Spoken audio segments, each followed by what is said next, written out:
Hey, I'm Tom Power. This is Toy Heart, a podcast about bluegrass.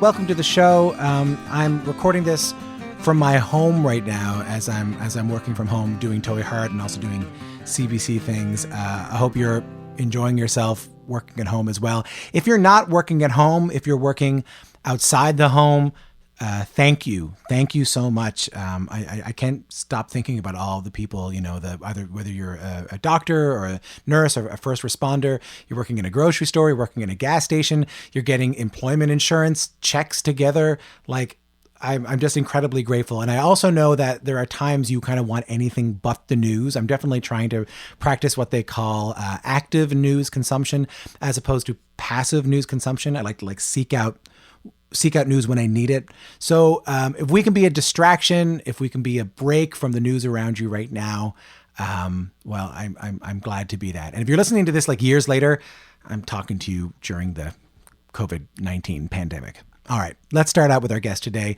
Alice Gerrard is often called a pioneering woman of bluegrass. In fact, the recording that she made with Hazel Dickens was put into a compilation called Pioneering Women of Bluegrass. But I really think of her as, she's certainly that, and also just an important figure in the development of this music. She, alongside folks like Bill Keith and Peter Rowan, were Northerners, the Greenbrier Boys. They were Northerners who came down to the South and discovered this music and helped bring it to a different audience, typically a college-age audience, which was a big part of making bluegrass the worldwide success that it became. So we talk a little bit about that. I also want you to know that she had a dentist's appointment. We kind of rushed things along towards the end. I didn't want her to have any trouble with her fillings. And on that whole Northern Southerner thing, I'm always really interested in how Northerners romanticize the South and how they actually exist when they go there. So we talk a lot about that as well. But this is the first interview we recorded for Toy Heart. This was when we didn't even have a name for the podcast.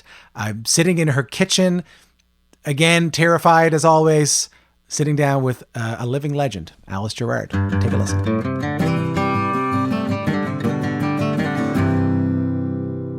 So you've been here, since the... I've been here since 89. Right. But you're from Washington? I'm from Washington State in California. I was born in Seattle. Yeah. And grew up kind of in the Bay Area, south of Oakland. It was country back then. And now it's all kind of jumbled together into a big suburban mess. But it used to be farms and there were cattle ranches and sugar beet farms and things like that. And that's where I grew up mainly. And then we moved into Oakland. I went to high school there. This was you and your folks and everybody? Yeah. Yeah. Well, my father died when I was little. He died in Seattle. How old were you? I was probably 7, something like that. So you don't remember him all that well? Not really. Right. I know people have told me things, and I remember some things about him, but not super well. And were they musicians? They were both musicians. My mother and her sisters were musicians. They all studied music. They went to Whitman College in Walla Walla, Washington. They studied music. They formed a little group called the Symphony Sisters Quartet. And Symphony Sisters Quartet. And I have a poster in there. It's a high-class program of music with comedy or something like that. That was how they billed it. And they travel around. They called themselves Intercontinental because they went over the border into Canada briefly. Oh, and yeah. Came back. I saw a record recently, and I was at Neil Rosenberg's house, our friend, and I said, it says here that I think it was Bobby Sloan, the bass player for J.D. Crowe in the New South, and he said he's played all across Canada, and I said I think that meant Toronto one time. Yeah. You can pad your resume pretty well. So what kind of music was it? Were they playing?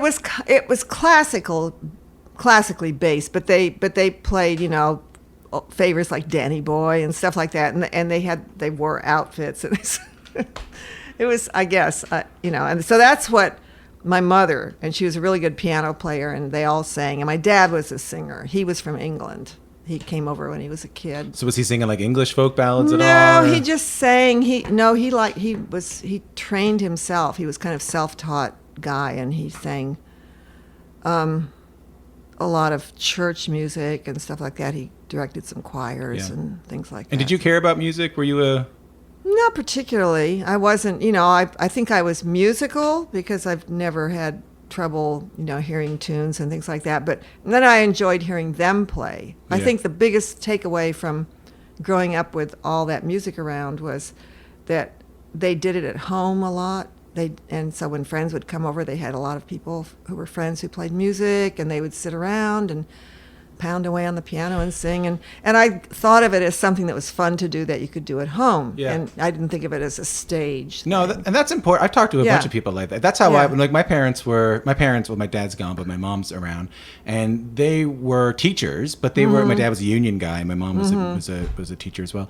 And music was just something we did around the house. Yeah. We sang, and I think that's not highlighted as much as it should be, the importance Yeah. of social music, Social music and the way it makes you feel that it's just part of your daily life in some ways, Right. and it's not, you don't have to go and pay money to go see it on a stage. You can do it right at home, Yeah. and it's fun, and people have fun doing it. Yeah, and there's nothing better than hearing people sing together. Yeah. Yeah. So you end up California. Yeah, and then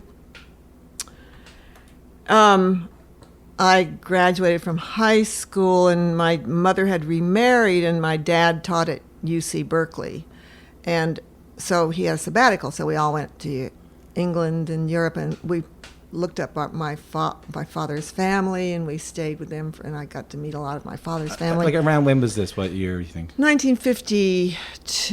Okay, so kind of pre-Berkeley being what Yeah, I I know mean, it is. Europe hadn't been away from the war that long, because Right. I remember we went to Germany, and there were all these bombed out buildings, houses. Yeah. It was still left.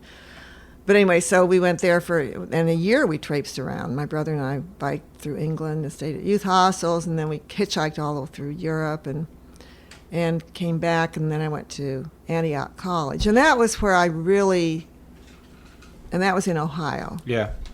And that was kind of where I first sort of saw people, they had beards and they had sandals, and they were sitting under trees playing guitars. So, but you think there was none of this when you were in California. None of this when you were in Europe. I wasn't paying attention to. I was listening to whatever was popular. I liked things rock and roll? "Come on to my house, and I." That song. No. Come on to my house, I'm gonna give you candy. Come on to my house, It was Peggy Lee. I can never. No, Rosemary Clooney. Oh, you like popular Well, music. yeah, but I liked the stuff that was a little weird. Like that song had a harpsichord on it, I think, as background. So that was made it kind of interesting, and it was kind of weird, kind of interesting words. And I liked "My heart knows where the wild goose knows. My heart goes wild goose, brother goose." Yeah, I know that one. Yeah. I like that kind of stuff. It's sort of and Mystery Boy. There was a boy, a very strange, It's a enchanted strange enchanted boy. Do-do-do-do-do-do-do-do-do. I'm releasing this as an EP, by the way. Whether you know it or not, I'm putting this out. But those are the things but you can tell those are the things I remember. There was a lot of crap that I, heard and listened to, but then when I got to college, and it was, I just saw all these people around with, I had sort of become alienated by going over, that presented a better, when I went overseas with my family and we hitchhiked around, I think that I was at that sort of stage where during high school, and I'd sort of felt sort of alienated from kids. I wasn't part of the popular group. I was sort of, I felt different somehow. Yeah. Plus, you didn't. Your dad had died. I mean, there's a sadness that comes with that. I think there is a well of sadness that exists in that situation. But I think it never, I was 24, which is old but still young. Yeah. I think it never really. I think I'm still figuring it out. You know what I mean? I think it never really goes away. No, I don't think so either. No. But also, my parents were kind of liberal, and it was during the McCarthy and people like that, and so all the people that I hung out with were. They're like, don't you know that United World Federalists, that's a communist organization, stuff like that was going on. So I just had this bit of alienation, didn't feel at one, and going to Europe, traveling like that, it really sort of validated me in a lot of ways. I mean, they were just it just changes your perspective when you go overseas or travel in a different country, I think. It really does. So then when I went to college in Ohio and saw these people with beards and long hair and bare feet sitting out under trees and playing guitars, and This is for me. I said, man, this is great. Was it folk music? Was it? It was folk music. It was, there were people, there's Richard Dyer Bennett, there was a woman named Susan Reed, who was a folk singer, but they were all they were singing sort of these sort of almost classical, like Black, black, black is the color of my true love's hair. Black is the color of my love's true hair. Yeah, or whatever, my love's true hair. Not her wig, but her true hair. That's what my dad used to sing. Yeah, that's great. Yeah, it's good, hey? It's really good. And stuff like that. But 1952, the anthology of American folk music by Harry Smith came out. And a friend of mine at Antioch had a copy of it and loaned it to me. Who's that? A guy who later I married, but his name was Jeremy Foster. Jeremy Foster, right. But Harry Smith, Anthology of American Folk Music. Have you heard of that? Well, here's the thing. I know it very well. Yeah. Like, big part of my life. Oh, my God. It blew my mind. I played a tribute concert to it a couple of months ago. But I grew up thinking that Harry Smith must have been this esteemed academic in the halls of, Brown University. He was like an old guy, a bit of an outside, I want to say a bit of a kook. A bit. Living in New York. Kind of a genius gone out of control or something. I mean, he's like, yeah. And he just picked songs he liked. Yeah. I know. And there's a lot of other stuff he was doing too, but that was one of the things he did. And it's just astounding to think back on, in retrospect, how influential that collection was to so many people, including me. Yeah. And I heard Clarence Ashley playing the Cuckoo Bird.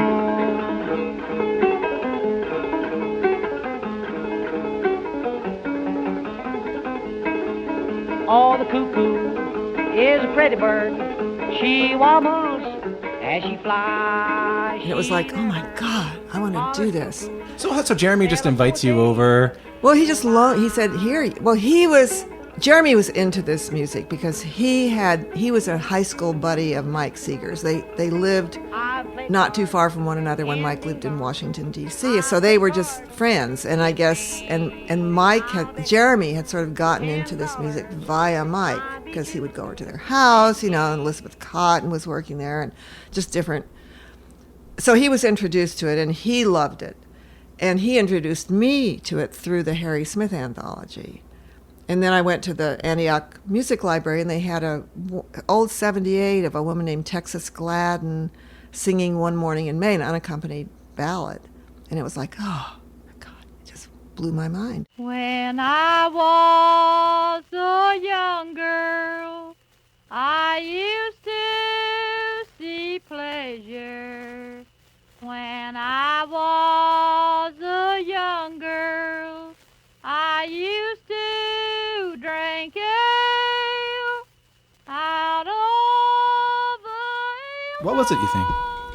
Well, I think I was really drawn to the sort of more lonesome sounds of the music, like the keening voice, the sounds of voices. I didn't like the pretty kind of Susan Reed, Richard Dyer Bennett, all that crap. You know. And the Kingston Trio stuff that came later and all none that of stuff. that. Yeah. And by that time we were into Flat and Scruggs, and we were turning our noses up at the Kingston Trio and the Limelighters and the Brothers Four and all that mess. That's nice of you to say mess there. Appreciate that. So, yeah, and we just thought we were way too good for all that stuff, and we knew what was really good, I wonder what it is. Like that's always my question. Because I felt the same way. Like I'm sort of past it now, where I think that this is me but too. like this is pristine and because I know also there's all kinds of politics on what got recorded. Oh, and what sure, got done. yeah. But I wonder what it is about us, or what about our experiences that makes us love that sort of rough, not always perfect, honest sound. Yeah, I honestly don't know, but there's something very appealing to me about the sounds that, Clarence Ashley makes with his singing when he's playing the cuckoo bird, and somebody like Doc Boggs and somebody like Bill Monroe, and that sort of high, Roscoe Holcomb, and then, what's her name? The woman I just mentioned, Texas Gladden, who was Hobart Smith's sister. And they just have this sound. And then, I was listening to this wonderful recording. It wasn't on the anthology, but there's this incredible recording of a woman named, I might remember it. Anyway, she was from Alabama, I think. She sang, it was an old primitive Baptist song. She was a black woman, African-American woman from Alabama. Dorothy Melton is her name. Okay. And she sings, it's called The Day Is Past and Gone. And I've heard... I know that song. Yeah. Yeah. And she sings it, and it's just like she draws it out. Like, the day is past and gone. The day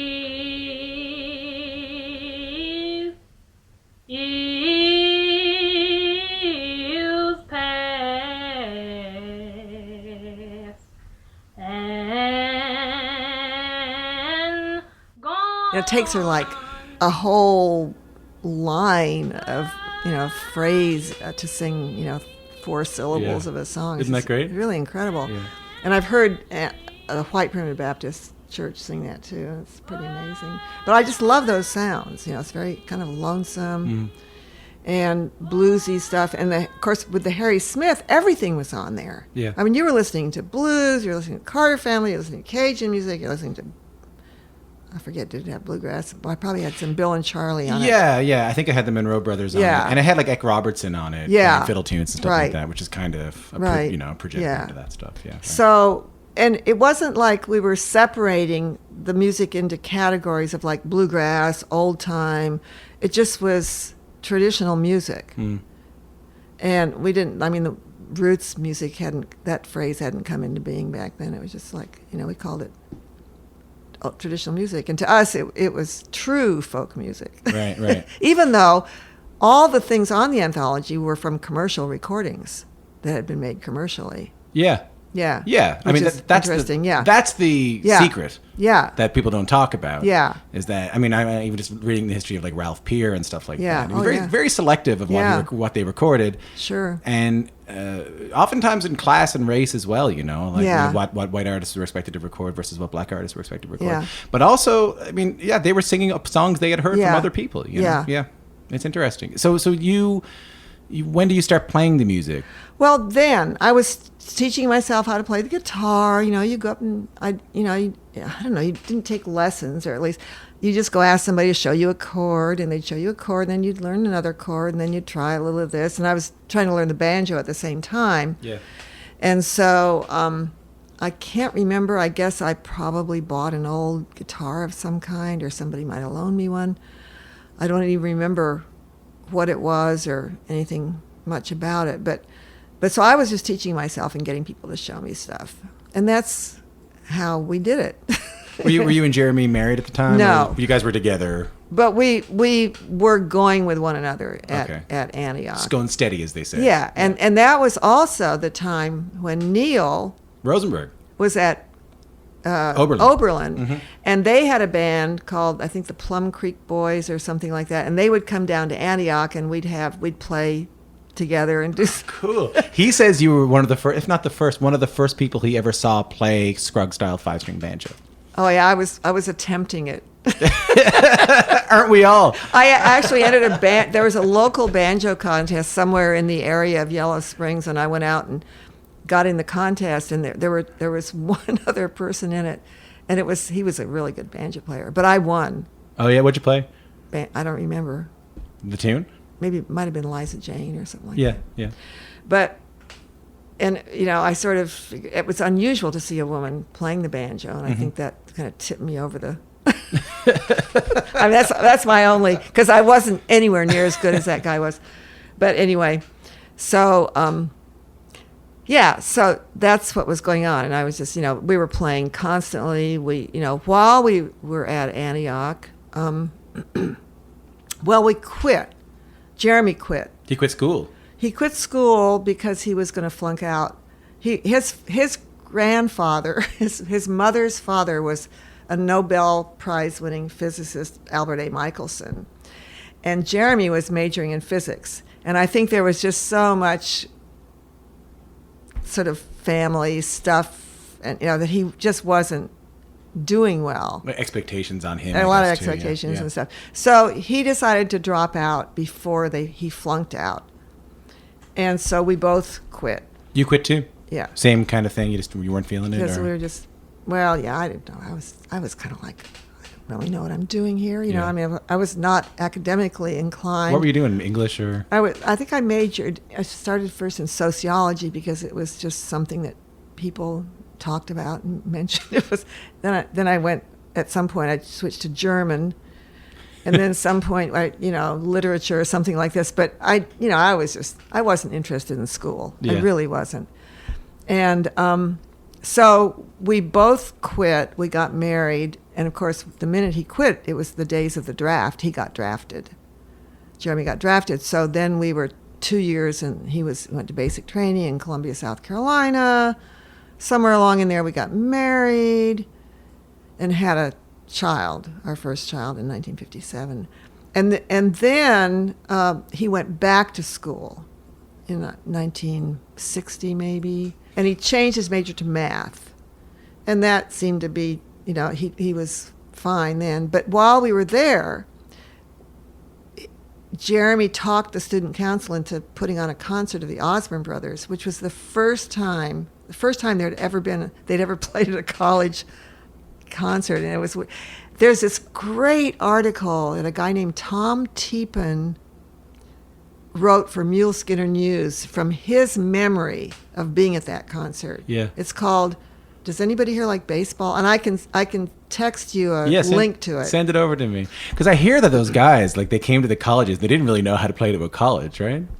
It was really, the article is hilarious. I mean, they were trying to connect with this really weird, strange audience, and they were doing their usual bluegrass shit, and it was like, what? And one of the things was, does anybody here like baseball? Silence. Because it was like that kind of a college.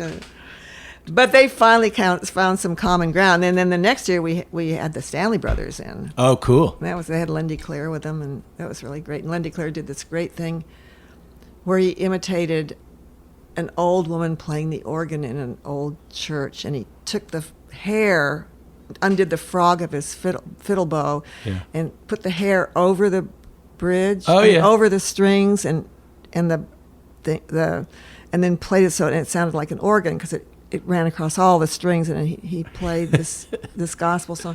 It was really neat. Yeah. So what was it like for you to bring these? Because I can only imagine to you, like to me in so many ways, these people were recordings to you, these people you were fans of, and they may have also symbolized something to you, like the authenticity of the South, or something about the traditional folk of the South, or whatever, any kind of idea behind it. And then when these people actually come to the college, one is that they don't really know how to play to a college audience because they're used to playing to country audiences. And two, I mean, what do you think when these people show up? We were just so happy that they were there. Yeah. I don't remember. I think that maybe we suggested maybe that, maybe Ralph play Pretty Polly or something like that, because it's more like a folk song that people have heard as a folk song, and that they might be familiar. So I think we might have made a couple of suggestions like that. I don't remember, but it was just great that they were there, and I I don't. It was wonderful. But the other thing too is that while we were out back we lived around Washington D.C., and we would go. There were these country music parks north of Baltimore. Yeah, I don't know too much about these. These were kind of like places you could go to have a picnic and listen to country music? There were a lot of them. They were all over the place. But the two primary ones that we went to were, and they were there for a long time. One was New River Ranch, I think, was the first one, and that was in just right near the Maryland Pennsylvania line, and Sunset Park, which was also in the just maybe 20 miles, half an hour away from where New River Ranch was. Yeah. And I just found on the internet just the other day a great documentary. I can send you the link. Yeah. That somebody did in 1992 at Sunset Park, talking about how Sunset Park got started. And they are interviewing. It's just before Bill died, and they interviewed him. They had a lot of old photos, and they talked about Olabelle. And gonna write me a letter, gonna send it on the phone, gonna send it to my baby, gonna beg him to come home. Olabelle Reed and her brother Alec Campbell, who had come up from North Carolina and settled there, along with so many other people from the South who had moved north to get jobs during the Second World War, primarily, and in the factories and stuff around Baltimore. They settled up in there, and there was a real market for the music among local people, well, mainly white audiences. But so the parks, and I remember, and we would go to these parks. Every Sunday you could go and you'd pay $1, 25 cents or whatever it was to get in. You brought a picnic. You sat all afternoon and listened to maybe two bands, one main band and then a sub band. Yeah. But they played for hours, and all afternoon.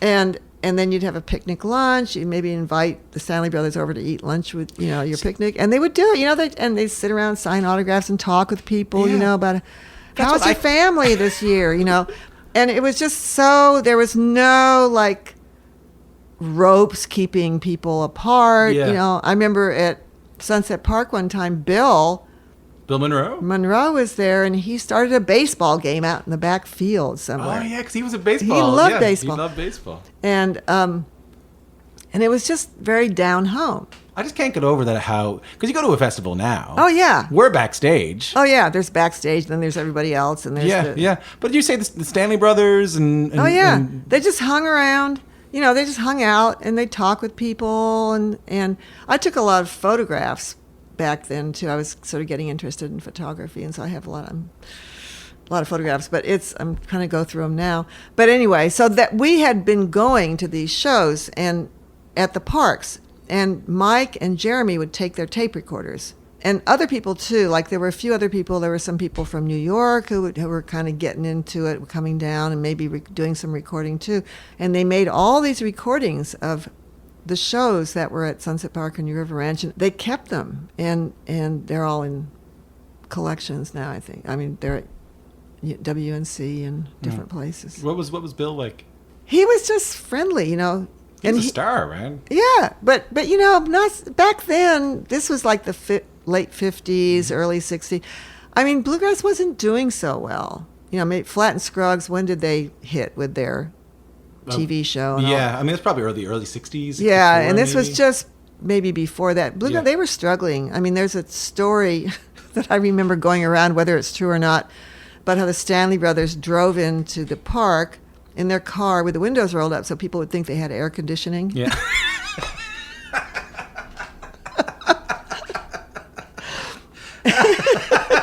But the buses were kind of old, and they broke down. Usually one of the band members was the driver. Everybody was tired. The bass might be on the top of the car. Yeah.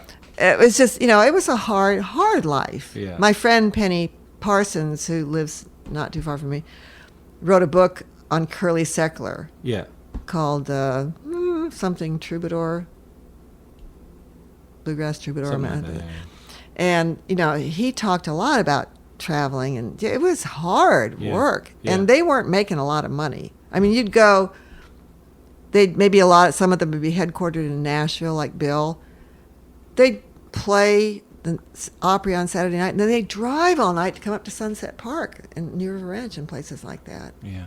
for a Sunday afternoon show. Are we playing? Were you jamming at these things? Well, there was some jamming sort of around, but it wasn't not like it is now so much when you go to a bluegrass festival and there's some people don't even go to the stage. They just stay and jam the whole weekend with their buddies. Yeah.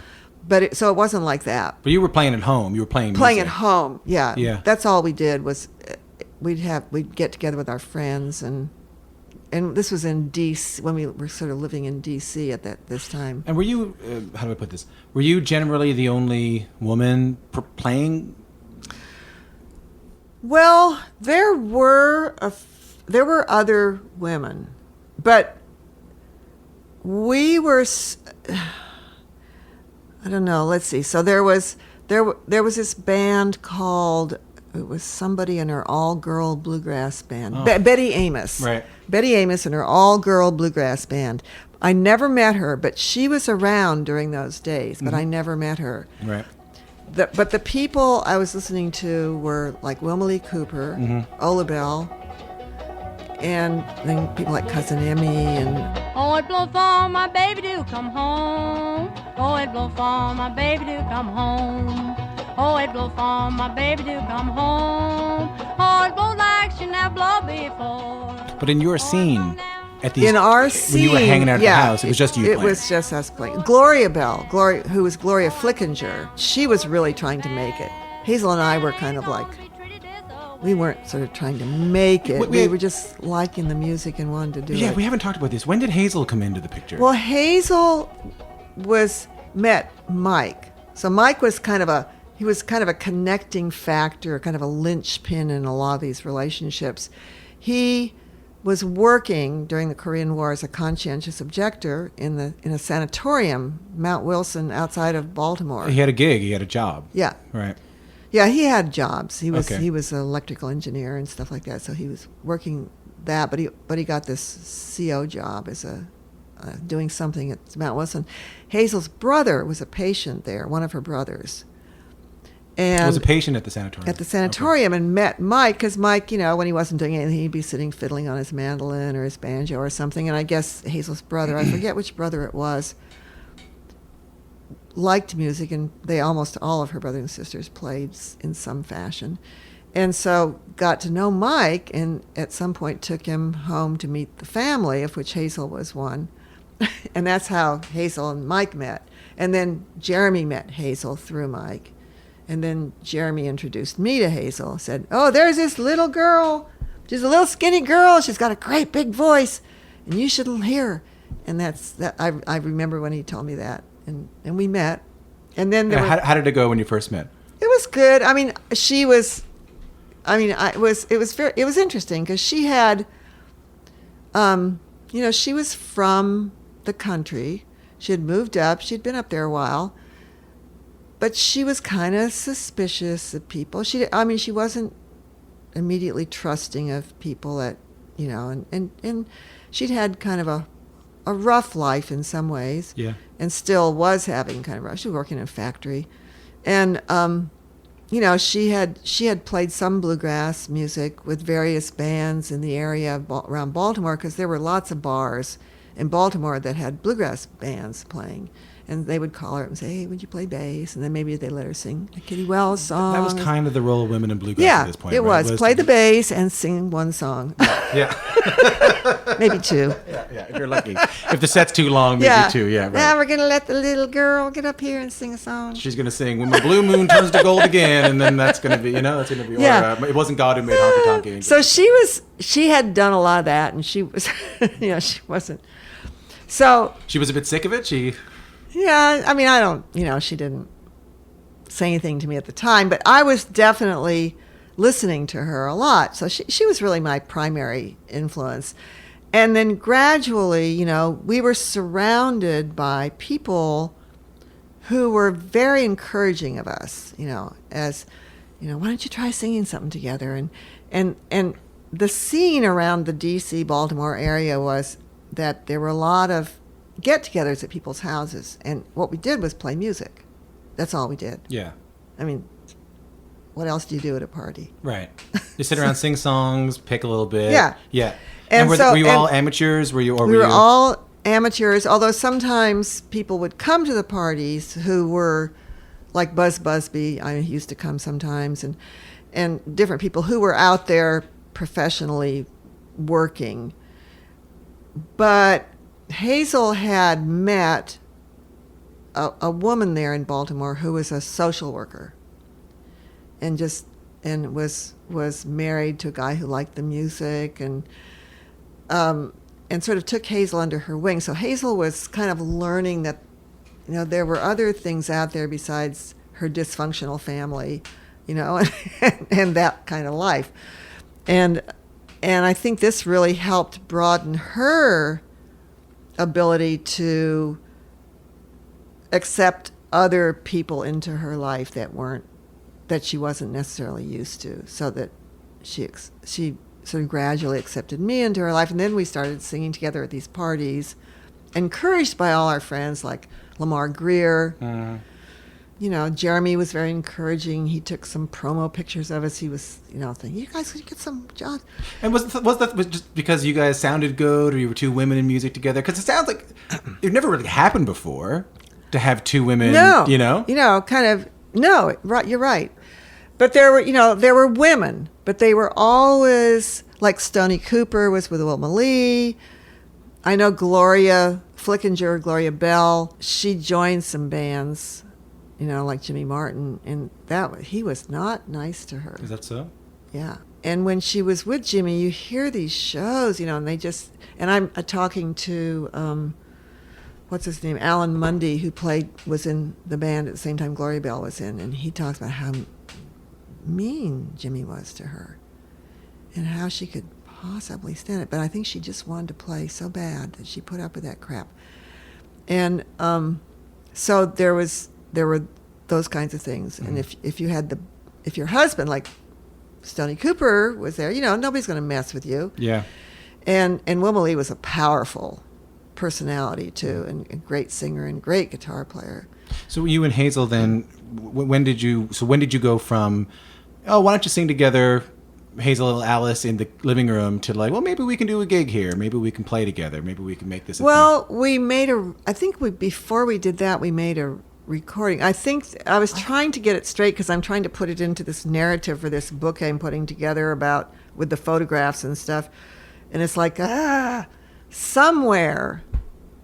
So we had agreed, we thought we should make a record. Because you knew this sounded good. Well, here's what happened. According to people I've talked to, I called up Peter Siegel the other day. He and David Grisman were living in New York. They came down to a bluegrass festival that was around Washington, D.C., but it got rained out. So instead, they came over to this party that was happening, and Hazel and I were there. And Peter remembers that he was hearing us sing, and he said, boy, that sounds really good. And that somehow or other he made the suggestion that we should make a recording. And so that's how that sort of got started. And he says we made a demo in Pete Kuykendall's basement, which I don't remember, and gave it to Folkways, because Peter was doing some work for Folkways, I guess, and Mike Seeger, of course, too, was doing a lot of field recording and putting it out on Folkways. So yeah. he knew Mo Ash, and they both thought we could probably do something on Folkways. Yeah. I think I have that one. Is that the Alice Foster and Hazel Hazel Dickens record? We did two on Folkways that later became combined into one CD on Smithsonian. Pioneering Women of Bluegrass, yeah. And so, but those are the two recordings. So that first recording with Chubby Wise, Lamar Greer, Hazel and me, and David Grisman. And so young David Grisman too. Yeah, just a punk kid. And so we did it in this church. It was the first Unitarian church at 14th and Harvard. But they set up a tape recorder, and we had some microphones, and we just did takes. Now when you see that gal of mine, tell her if you please. When she goes, make a friend to roll her dirty sleeves. Walking in my sleep, babe, walking in my sleep. Up and down that Dixie line, walking in my sleep. Where'd you get the songs? We did Walking in My Sleep. I'd have to go get it. But you you were just picking songs you liked. Yeah, songs we liked. No one was writing We did at a this couple point of Carter yet Family either. things, I think. We maybe did an old Bill Monroe song. And you did When did you do The One I Love Is Gone? Oh, that was, I think, on the second one. And then Bill gave you that song? Well, he was, they would stop at my house sometimes on their way through. They'd pull the bus up and they'd come in. What? Yeah, I'd spend the night. Bill Monroe and his Bluegrass Boys would just stop at your house in the middle of the night. And we were standing around the living room, and he said, I got this song. I think you girls could really do a good job on it. And then he played it for me, The One I Love Is Gone. Yeah. And Peter Rowan showed me a little run I could do on the guitar. Mm-hmm. And we recorded it. I don't know where I'll go or what I'll do. It makes no difference what I do without you. It is a great song. Since then we made up another verse, but it was after the recording was out. So that's my favorite. That was my introduction to you guys. It's a great song. The first time I heard Hazel and Alice was a live board tape of Newport. Yeah. And you guys are singing the hell out of it, man. Yeah. And I think David's playing mandolin in that moment. Could be, yeah. And is it ever good? And it's more poignant, and we don't got to talk about this too much, but it was more poignant when I found out you lost Jeremy around this time, right? Around that time, it was before we recorded. It was just before he was just killed in a car accident. Oh my God. And just totally unexpectedly, and I all the sequence of events during that time sort of gets mixed up in my mind because I think I was just sort of.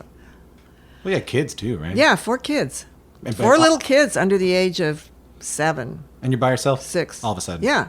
So no wonder, you just trauma, right? It's trauma. So it was trauma, and but there were so many friends, friends, just the whole music world just rallied around me around there in D.C. And Hazel was ever present, and Lamar was just a good friend, and just everybody, Pete. So, and I had a cousin that lived nearby, and she was great too. So we pulled through, but the sequence of events. So somehow or other, we recorded the first album, but I think it was after he was killed because Peter remembers that he wondered whether it was going to stop the recording entirely because this had happened. And it didn't. But it didn't. Why not? I don't know. I don't know. He was killed in 1964. I think we recorded it in 1965. So maybe we just, let some time go by. I guess not to be indelicate. But when you go through something like that, you lose your husband. Mm-hmm. Tragically, probably a phone call. Yeah. Just tells you. Yeah. Yeah. You wouldn't be blamed if you said, well, now listen, I got to stop playing music. I got to get a job working in a car factory or something like that. Well, that's true. Yeah. I was fortunate in that because I had 4 kids, I got maximum Social Security. Yeah. I'm not a big spender. We sued because the accident was not his fault. Mm-hmm. And so his family had some friends of his family stepped in, a guy who was actually Jeremy's boss, I think, at the time when he was killed, and made sure that I filled out the right forms, that I had a lawyer, and I would not have known what to do at all. I didn't know, as a friend of mine used to say, shit from apple butter. Yeah. and I just didn't think about that stuff. And so he made sure I filled out what I needed to do to get Social Security. He made sure I had a lawyer. We went to court. I do remember all the kids had to go to court with me so that, maximum pathos. But there was a limit. They had a ceiling about how much in Virginia at that time, which is where the accident was. So you couldn't just sue them for money to last you the rest of your life, stuff like that. So I got whatever the maximum was of $35,000 or something, whatever. So and it was quite a bit. Yeah. Back then, a lot of money. Back then. And so I was able to buy a house, and we had bought a house already in Arlington. And my daughter, our oldest daughter, had started kindergarten. And the people gave us our down payment back, which was really nice. Gave me the down payment back So that didn't cost us. And then I bought another house in D.C., and that's where we moved. And that's where the rest of my life started happening. Right. The rest of your life started happening. Yeah. What do you mean? Well, just without the rest of my life without Jeremy. Yeah. And but the sequence of events is very confused in my mind, Well, and yeah. I have to sort of talk to other people sometimes to remember sort of what happened, and all of them are losing their memories now. So Is the blind leading the blind? the as they blind say? are Yeah. leading the blind. Yeah. But anyway, so but we made it through, and I didn't have to go scrounging around for a job. I had no training whatsoever. Yeah. In any, the only job I'd ever really had was a clerk typist when Jeremy was in the Army. I worked in whatever the lowest GS3 or whatever you can get is. I was a clerk typist. I'd type up spec sheets and things like this. And that was, the best thing I ever did in my life was I took typing in high school. Yeah. That's really stood me in good stead. Yeah. so you and Hazel, so Jeremy passes and you and Hazel keep going, you start making records. Yeah. The question I want to ask is, when did it start taking off? But I get the feeling you may not have felt it in that moment that it was taking off. We did not feel it. I mean, I would say that, I hesitate to speak for Hazel, but I sort of feel, when I think back on it, we didn't sort of have a clue. We did the 2 Folkways records, and then we did 2 for Rounder. Hazel, they have great titles. It was a Hazel and Alice and Hazel Dickens and Alice Gerrard. I know. Well, the first one was Who's That Knocking? And the second one was, the Folkways ones had titles, Won't You Come and Sing for Me? Yeah. And Who's That Knocking? But the Rounder Rounder ones. ones. So, yeah. Now, But which one do you like more, Hazel and Alice or Hazel Dickens and Alice Gerrard? I know. But we were beginning to, we'd play at some festivals. We'd play, we had a couple of local jobs. There was this bar called the Hawk and Dove in downtown D.C., which was kind of a bar that politicos would go to. And they had some music, so they hired us. But the first night we played, they fired us because we were they felt like we were 2 downers for the bar crowd. And so, I interviewed Hazel. The only reason I remember this is because I found it on a tape where I had done this little interview with her, and she's remembering it. And she said, and I told the crowd, I said, if you like this music, come on up to the house and we'll do some more. That was our parting shot. And she doesn't remember if we got paid or not, whatever. So, but I know we played at a place called maybe the Fairfax Bar and Grill. Yeah. And I remember one time Bill Monroe stopped by and played with us for a little bit. But, we were doing more things like festivals. And then it was sort of the beginning of the women's movement. Mm. But we were we just didn't have a clue in some ways. So you didn't see yourselves as like sort of part of the women's movement at all? Or like what you were doing, or what you were doing was important? No. Right. I remember being, I don't know, maybe Wilmington, South Carolina. I had gone down there with Mike because we were starting to go together at that time in the late 60s. And the New Law City Rampers were playing at some strike down in Wilmington, North Carolina. Or maybe it was South Carolina. I don't remember. And I was at a motel with my daughter, and we were sitting around the swimming pool, and this friend, one of the people who organized the strike and the concerts and everything, came over and she says, "Oh, man, I just came from the best women's liberation meeting." And I remember looking up at her and saying, "What's women's liberation?" So I was like, Mm-hmm.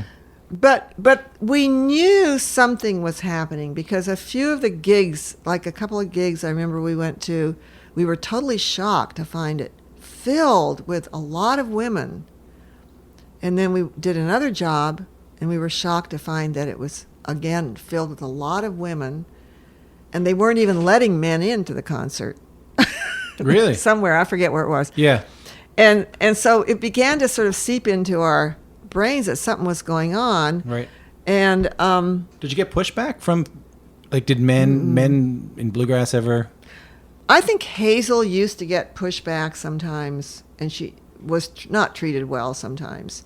But I didn't have that same experience when she was playing with those little bluegrass bands. Right. So when you guys were going to the big festivals. No. Right. No. Right. And they were doing workshops on women's songs and stuff like that. So something was going on. And I remember the first time I sang custom-made woman blues at a workshop, I got a standing ovation. I had to do it again right away. And I was like, what is going on? Yeah. So we were sort of, and I think that then, but I think the big thing that happened to us that kind of brought our consciousness out and said, oh, kind of light bulbs, was that we joined this tour that this woman had started. Bernice Regan and Anne Romaine. Bernice is Sweet Honey in the Rock, founder of Sweet Honey in the Rock, and Anne was an activist from Gastonia, North Carolina, who was living in Atlanta at the same time Bernice was living there, and they were working in the civil rights movement. Mm-hmm.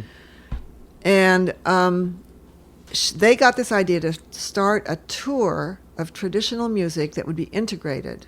Black and white musicians go, and it would go around the South, because at that point, people were discovering Roscoe and Doc and Boggs and people like that, and taking them up north to festivals. This is 60s, in the mid-60s, eh? Late 50s, early 60s, Still early pretty to early. mid-60s. Oh, okay. So the what so-called folk revival is starting to happen. So the folk revival is happening, but all of it's going up north. Philly Folk Festival, Newport, New York Friends of Old-Time Music. Hey, the Gaslight and stuff like that. The Gaslight, yeah. And nothing is happening in the South. So the idea was to take traditional music around the South, integrated, and do concerts in colleges and communities and wherever else there could be an audience, and speak to the struggles of working people just through the fact that we'd have Doc Boggs, who had once been a coal miner, or Nimrod Workman, or Doc Boggs, or and Ola Bell, and there were, so they started this tour. And what was the goal when you say it was based around the civil rights movement? Was it about promoting integration of schools, or was it about everything? I mean, it was just like kind of a lefty. You should appreciate your own music, Mm-hmm. and integration is a good thing, right? And we're African Americans are not the enemies of white people. The people who are taking advantage of you, the coal companies and the factory owners, capitalism, capitalists are the ones you need to be fighting, not your next door neighbor who might be black. And so that sort of thing. So we toured we started going on those tours, and I think Anne liked the idea. It was appealing to her that we were two women doing stuff together. They couldn't afford to pay for a whole band to go, so that's when we started doing trying to figure out stuff we could do, the two of us together, with our sort of somewhat limited instrumental abilities. And that's what those tapes were about, where we were sitting around practicing stuff, trying to figure out what we could do. Could I take a guitar break? Could she, she could play backup guitar and I could take a break, and I could play auto harp and maybe a little banjo, something like that. And so we were working stuff out like that, and we were trying everything. And that's also kind of where the two rounder albums, which the first one in particular was some things that we had been working on, just the two of us. But we did add a few instruments to it. What was the awakening you had on the tour? Well, here's what I think. I was not aware of the whole coal mine situation. And we would go into eastern Kentucky, and you'd see people who lived in poverty. And during the time we were touring, there was a lot of anti-strip mining. Now it's mountaintop removal, which is almost worse, but it was strip mining then. And we'd stay in communities where people would talk about these things. And sometimes there might be some kind of an event going on to promote to promote anti-strip mining, and we'd go to the community and we'd play for the strikers or the people working, and organizations like Apple Shop were starting to, people Vista and all that stuff. People were coming in and trying to do stuff, and that was in the Mountain South. And then we'd do one tour in the Mountain South and then one in the Deep South every year. And it was always, there were people, when I stopped to think about the people that were on that tour, Bessie Jones, Elizabeth Cotton, Ola Belle Reed, and her husband Bud sometimes would be on it, Mabel Hillary, Roscoe Holcomb, and just Johnny Shines. Just all these people, and we'd just bounce around in this van, and go from place to place, and just ate together and traveled together, and sometimes we'd sleep in motels, sometimes we'd stay with people, and it was always on a shoestring. And is that when you and Hazel start writing more political songs? Yes, and I think what happened is that it sort of gave Hazel permission, because Anne was very political, and she was always like, tell him what you went through, tell him, and she was very encouraging of Hazel to speak her mind, and I think she just sort of gave her permission to say a lot of things that she had been feeling, but So this is stuff she'd been talking about, like she didn't really talk about it. She didn't really talk about it until I think that somehow she was very shy, very reticent, somewhat untrusting of people, and she didn't really talk about stuff. She might say something smart ass, take a jab at something, but she didn't really, she wasn't one to open up easily. Yeah. And so, but I think that the tours, and with Anne's sort of encouragement and stuff like that, she began to, it sort of gave her permission, I'm putting that in quotes. Yeah. Appreciate that for the podcast. Yeah. To kind of open up about stuff, and that's when she really started writing. He's had more hard luck than most men could stand. The mines was his first love, but never his friend. He's lived a hard life, and hard he'll die. Black lungs done got him, his time is nigh. And you did too. And me too. And it raised my conscience. I didn't know I was like, this was all new territory for me. And that was like, I started reading all this stuff, and, we'd go around, we'd talk to people, and I was witnessing firsthand some of these things, and people would talk about their experiences. So I was really getting an education, and that made me more conscious too. When you start writing and recording these political songs, is there a change then in your audiences and your reception in anything? Do you notice a change? Not really. We were doing a mixture of things. It wasn't all political songs, but could you sing them at festivals? Could you sing them? Yeah, sure. I spoke to Abigail Washburn not that long ago, and she talked to me. I asked her about, she has some song on her and Bela's new album. I can't remember the name of it, but it's an old song about mining, and it says, one of the lines is like, the evils of capitalism is the problem. I am a coal miner's wife. I'm sure I wish you well. Let's sink this capitalist system in the darkest pits of hell. I asked her, so how do you feel singing that song? Sometimes in places that may not agree with you, or places that were, and she said, well, it can be a bit challenging, it can be a little scary, but you do it anyway. Yeah. Well, that's kind of my feeling. Although I am tuned in. I've to audiences usually, and I might hedge my bets a little bit here and there, but if you were at a college, they were like, yeah, sing more about yeah. And if you were in a community, it was usually because you'd been invited there because they wanted you to come and sing a protest song because they were challenging some, and the only people there were people who were on the same side you were on. Yeah. So that wasn't a problem. There were some times when the fact that we were integrated, you could you go into a restaurant or something, and we always were very careful that we would mingle, we wouldn't just, White folks sit in one booth. Yeah. And right. Yeah. Okay. Yeah. We kept it, we integrated ourselves, we made sure, and we consciously did that. And people, you get looks sometimes, but we never had an overt problem. So when did before we get to the actual break, like when did you start feeling that, okay, well maybe this has run its course. Maybe I'm going to stop singing with Hazel soon. Well, now this is my memory of this. Mm-hmm. So, but when we were recording our second LP for Rounder, which I had written a song called Beaufort County Jail. Powerful song. Black woman in a white man's jail. Black woman in a white man's jail.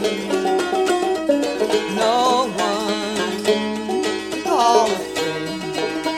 Jailer, watch that woman by day and night. Woman by day and night. Based on a true story, right? Yeah, it's the Joanne Little, who was an African-American woman who was raped, and then she was raped by the jailer, and she killed him with an ice pick. And she won her case. It was the first time that it ever happened. A woman had the right to defend herself when she was attacked. Anyway, so I wrote a song about her, and it wanted to put it on the album. And what I remember is that Ken did not want to put it on the LP because he was afraid it wouldn't sell in the South. Ken Irwin from Rounder. Yeah. It wasn't selling in the South. Yeah. Okay. And that was, I fought so hard. I really had to fight. I feel like I had to fight. I'd be curious I have never talked with him about this, but I wonder what he remembers about that. But the other thing, too, was that Hazel didn't really back me up. Really? Yeah. Because I see her as a very political, attuned person, Well, but I mean, Ken was her boyfriend at the time. Right. And I think it was hard for her. And, but I think that was sort of the beginning of the end. And you started feeling... Yeah. I started feeling like I need to try to do something else. I guess a little alone, too, when something like that happens, you start feeling like you're a little bit alone in it, Yeah. Yeah, it's true, no. But she, I would just say that she was one of the most important people in my life. And in my kids' lives, too. They really loved Hazel. As much as you want to talk about it, like how did it actually end? How did you break the news? It's funny because I don't really remember this part either in detail. And the thing that strikes me is that one of the Rounder people told me that they came down to try to talk me out of it to D.C. People were trying to talk you out of it? I don't remember that. I really don't remember. So I guess I have some PTSD around that too. I guess things were about to get really even bigger for you guys, right? Well, we were kind of on the cusp of probably something, of being... Right. Of having some good things happen. And how did Hazel take it? She was very upset.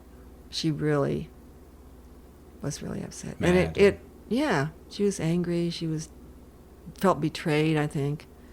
And it took a while for us to get back friends again. Kind of. But we did eventually. Yeah. I'm get to that in a second. But like, what were you going to do after that? Was your plan to keep playing music? Or I didn't know. Were you married to Mike at the time? I was married to Mike. I very shortly started a band with two other women called the Harmony Sisters. Who are they? Well, they are Irene Herman, who now lives in Santa Cruz, and Jeannie McCleary, who at that time was living in Louisiana. And it was really fun. It was really a great band. I mean, they were so much fun to tour with and travel with. I had a Strange Creek Singers record. Then there was the Strange Creek Singers. Yeah, that was good. I like that record a lot. Yeah, I love that record. Yeah.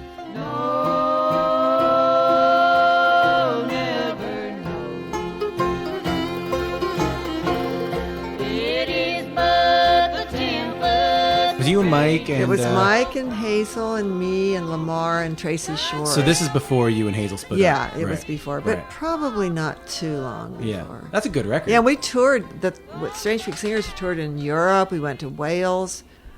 It was a good band. Yeah, it was. Yeah. You made, I enjoyed that a Yeah, lot. yeah. So then you continue on. You play music. I had the Tom, Brad, and Alice records. I mean, that's a lot later, I think, but I really love those records too. I do too.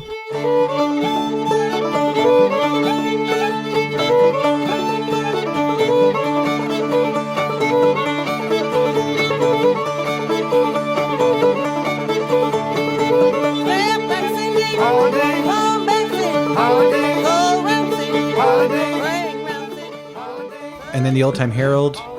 Yeah, I had moved to Galax, Virginia, because I had met Tommy Jarrell by that time. The incredible fiddle player, Yeah. Tommy Jarrell, yeah. Yeah. Played cards in England, I've gambled in Spain. Going back to Rhode Island, gonna play my last game.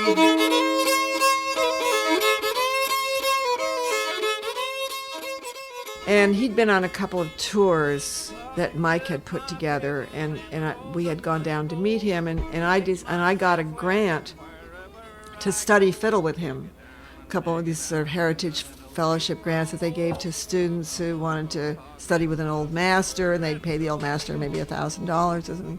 And so I was doing that and spending time with him. And then my friend Cece Conway, who lives here in Chapel Hill and who is a folklorist, was interested in putting together some radio shows of Tommy, And then from there, she decided, let's make a film about him. We'll get Les Blank to be the cinematographer. And she got me in on it as the sort of music person. So she and I worked together on this film called Sprout Wings and Fly about Tommy. So I got to know Tommy really well. And when Mike and I split up, I decided I wanted to move somewhere close so I could spend more time with some of these old people who were old at that time. Yeah, to get in touch with the real... Yeah, and I was kind of, at first I went to Nashville and lived with my friend Ann for a month or two, but I just, the scene there, it's like... You always were kind of like,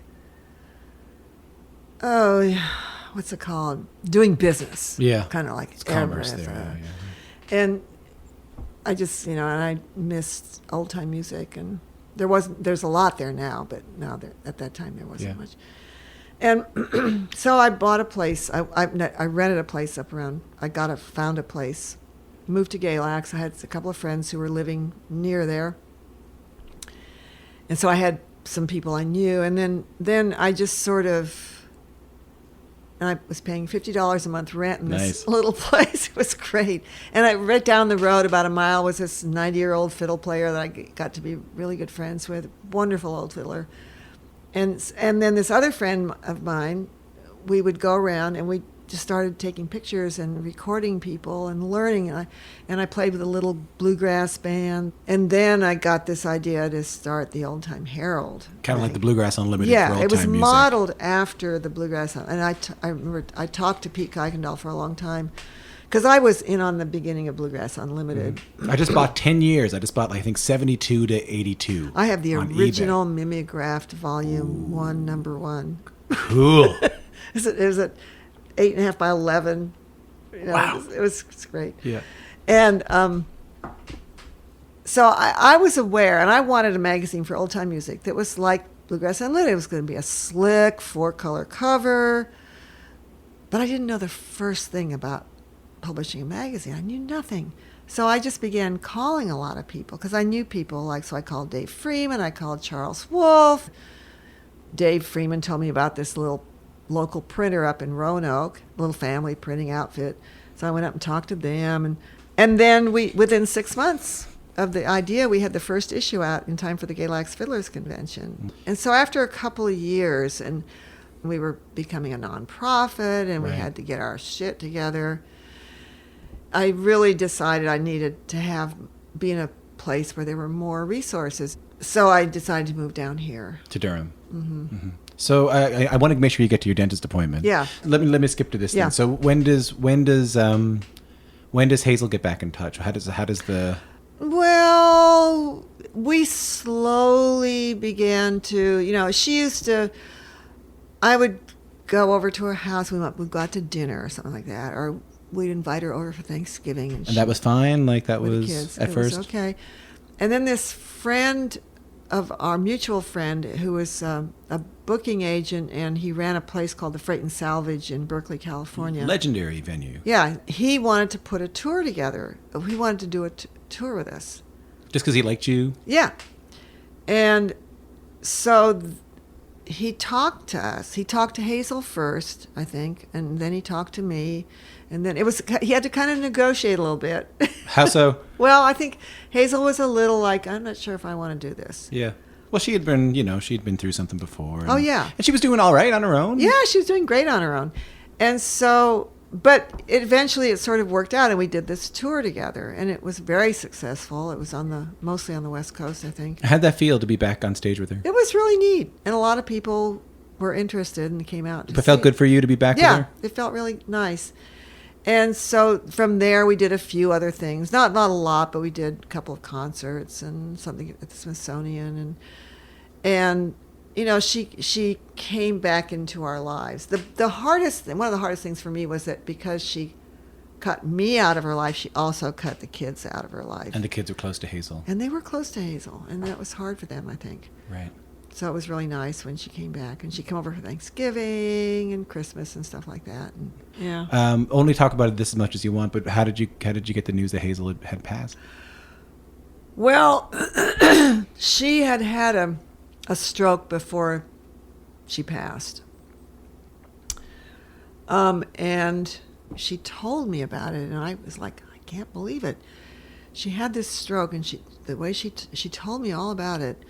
And she had it while she was in bed, and then it took her a while to be able to get out of bed. She managed to drag herself in the bathroom, and she was in the bathroom for a long time, and then she managed to drag herself out to the couch, which is where the phone was. But she still didn't, it was like on a weekend. So it was from like maybe Saturday night through Sunday, she was going through all this. And when she got to the couch and the phone, she didn't call 911. She waited till Monday morning to call the doctor's office and then took a cab to the doctor.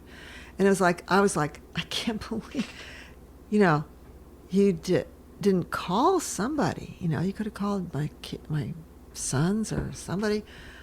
But it was just, that was so typical of Hazel to not want an ambulance pulling up to the house. She just didn't want anybody to know her business. And if an ambulance had come up to the house, everybody would have been like, oh, what's wrong with Hazel, And that was terrifying for her, to think that somebody might be privy to this, her weakness or whatever. More terrifying than the Yeah, stroke more terrifying. itself. And I was trying to talk her into wearing one of these things, these things that you wear around your neck. And I've fallen, I can't get up. Yeah. But that's the last thing she would ever do. Right. She wouldn't wear glasses because she didn't want. And that led to some really difficult situations. Mm-hmm. But it was sort of typical, and I think that I heard about it. I don't even remember how I heard, but I asked my kids, my boys, to check up on her now and then, and they did. And there was one time Jessie and I went over to her house, and we were knocking on the door. We were supposed to pick her up for something. She didn't answer. Bang on the door. I went around, banged on the window. Did nothing. And so I got the number somehow of the apartment and called him. He went in and he opened the door, and she was there. She just hadn't heard, and she was like, "What are you doing?" And she was kind of like a little bit pissed off that we were creating all this ruckus. Once again, she didn't want the fuss. I understand. So, but I don't know. I think she had another stroke, and I didn't hear about it till later. Someone called you? Yeah. How did that feel when you found out? It was hard to fathom. It was hard to fathom. I went to the funeral. We sang at the funeral. And it was a nice funeral. It was nice. Her family was there. But yeah, it was hard. I bet it was. What did you Yeah. sing at the funeral?